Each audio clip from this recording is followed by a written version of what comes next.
मिठू भोजन कर रहा है। भोजन करो और सुनो भी, मैं जो बता रही हूँ सो आज इतना लड़ाई उड़ाई जो हो रहा है देश दुनिया में ना, जिससे क्या क्या प्रभावित होता है, क्या बुरा होता है, क्या अच्छा होता है, इसी पे कुछ मैं आज सुना रही हूँ तुमको, सुनना। और आप लोग भी सुनिएगा। नमस्कार दोस्तों, अभी सुनिएगा जो कैसा लग रहा है, मेरे मन में जो बात आ रहा है वो कितना सही है कितना गलत है, आप लोग भी थोड़ा सुनिएगा, बताइएगा, है ना। आज की दुनिया में अगर कोई तनाव सबसे ज़्यादा चर्चा में है ना, तो वो है अमेरिका और ईरान के बीच जो बढ़ता हुआ लड़ाई है। ये दोनों जो बीच में लड़ाई जो अभी हो रहा है दोनों देश के बीच में, सब जगह जाइए, कहीं भी जाइए तो इसी का चर्चा आप सुनिएगा। क्या ये सिर्फ राजनीतिक खींचतान है या दुनिया के एक बड़े युद्ध के करीब खड़ी है ये। नमस्कार दोस्तों, आज आपका स्वागत है हमारे चैनल पर। आज हम जानेंगे कि यूएस और ईरान के बीच जो संघर्ष की पूरी कहानी है, इतिहास, कारण और भविष्य का क्या सच्चाई है, वो सब समझेंगे और सुनिएगा अच्छे से। अमेरिका और ईरान की दुश्मनी आज की ही नहीं है, इसकी शुरुआत 1979 की ईरानी क्रांति से ही हुई है, जब ईरान में शाह की सरकार का हटा कर इस्लामिक रिपब्लिक बनाई गई। उस समय अमेरिकी दूतावास के 52 लोगों को बंधक बना लिया गया था और यही से दोनों देश के पूरी रिश्ते बिगड़ गए थे। ईरान का कहना था कि उसका न्यूक्लियर प्रोग्राम सिर्फ ऊर्जा के लिए ही है, लेकिन अमेरिका को शक है कि ईरान परमाणु हथियार बना रहा है। 2015 में एक समझौता हुआ था, लेकिन 2018 में अमेरिका इससे बाहर निकल गया। इसके बाद तनाव और ज़्यादा बढ़ गया। 2020 में अमेरिका ने ईरान के टॉप जनरल कासिम सुलेमानी को हत्या कर दिया, जिसके बाद ईरान ने मिसाइल अटैक किया। आज भी मिडिल ईस्ट में दोनों देश एक दूसरे के खिलाफ अप्रत्यक्ष लड़ाई लड़ रहे हैं, और ईरान सीरिया और यमन में।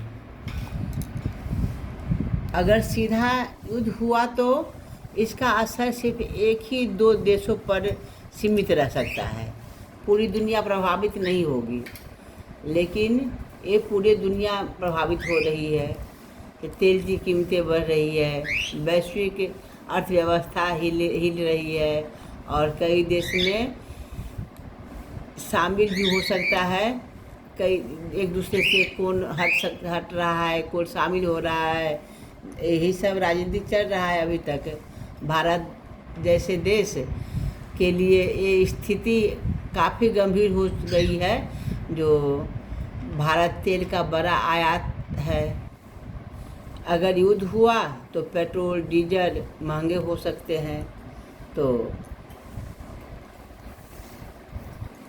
अमेरिका और ईरान के बीच ये तनाव सिर्फ दो देश की कहानी नहीं है, ये पूरे दुनिया की शांति से जुड़ा हुआ मुद्दा है ना। तो यही सब बात है, पूरे दुनिया में इसका परेशानी हो रहा है। और एक ही लड़ाई तो दो ही देश का चल रहा है, ईरान और अमेरिका का, लेकिन परेशानी हर जगह जगह हो रहा है। तो आपका मानना है यह युद्ध होना चाहिए या शांति का रास्ता निकलना चाहिए, तो बताइएगा। जो शांति रास्ता में सही होना चाहिए या युद्ध होने पर सही होगा, तो अच्छा लगेगा तो वीडियो को लाइक सब्सक्राइब ज़रूर करिएगा, शेयर भी करिएगा, है ना। और बताइएगा कमेंट में जो आपको एक मेरी जो आज मेरी सोची समझी जो बात मन में आ रही थी मैं बताइए, आपको अच्छा लगा कि नहीं, एक कमेंट में ज़रूर लिखिएगा, है ना। और देखिए मेरे मिठू सब कैसे खेल रहा है, ये सुनते सुनते खेलने पर लग जाता है अपना। कैसे खेल रहा है देखिए।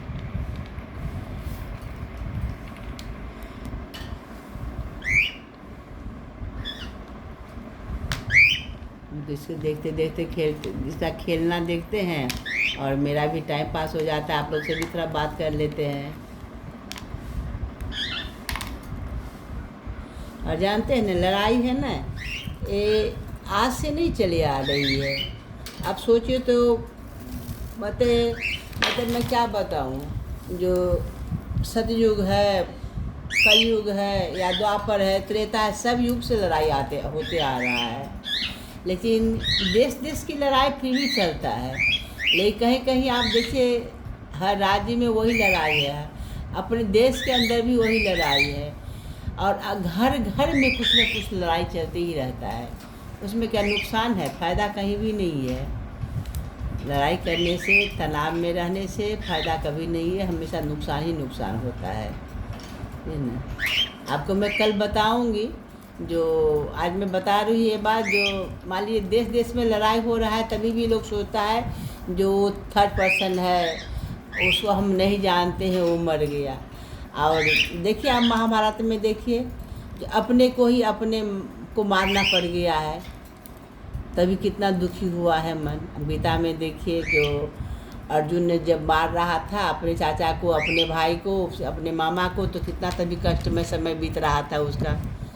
तो ये होता है, कहीं कहीं देश देश में लड़ाई हो रहा है, और कहीं आपस में भी लड़ाई हो ही जाता है। यही मतभेद है, जब भी कुछ परेशानी ज़्यादा बढ़ गया तो लड़ाई स्वाभाविक होना ही होना हो जाता है। इसलिए लड़ाई इतना तक नहीं बढ़ाइए जो ये दुश्मनी में बदल जाए और एक दूसरे को मारने काटने पर हम उतर जाए, है ना। इसलिए प्यार से रहिए, अच्छे से रहिए। धन दौलत लेके कोई नहीं गया है और न कोई जाएगा, यही मन में सोच के अच्छे से रहना ज़रूरी है। मन में आ रहा था यही बात सब, तो आज आप लोग से मैं कर ली। ठीक है, रखती हूँ। नमस्कार दोस्तों, बाय।